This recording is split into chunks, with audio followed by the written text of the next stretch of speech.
মানুষ এসেছে। তারপরে ভাইজান একটু আগেই বলছিলেন আল্লাহর হুকুমের বাইরে কিছু হবে না, এতটুকু ঈমান বা বিশ্বাস রাখি। কখন আল্লাহ পানি দেবেন, কোন মুহূর্তে কিয়ামত হবে, এটা আল্লাহ পাক বেহতার জানেন। তাই এই পানি মাথায় আমরা সকলেই এখানে এসে দাঁড়াই।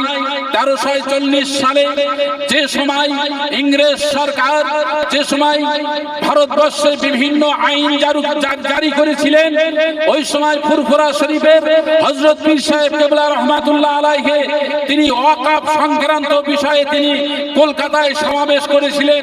1340 সালে তিনি মুজাদ্দিদুজ্জামান দাদা পীর সাহেব রহমাতুল্লাহ আলাইহি বলেছিলেন, যদি সরকার এই ওয়াকফ সম্পত্তি নিয়ে ছেলে খেলা করে, যিনি ওয়াকফ সম্পত্তি দান করেছেন, যে সত্যের উপরে সম্পত্তি দিয়ে গেছেন, সেই সম্পত্তির খিলাফ যদি হয়, আবু বকর আল্লাহ ছাড়া কাউকে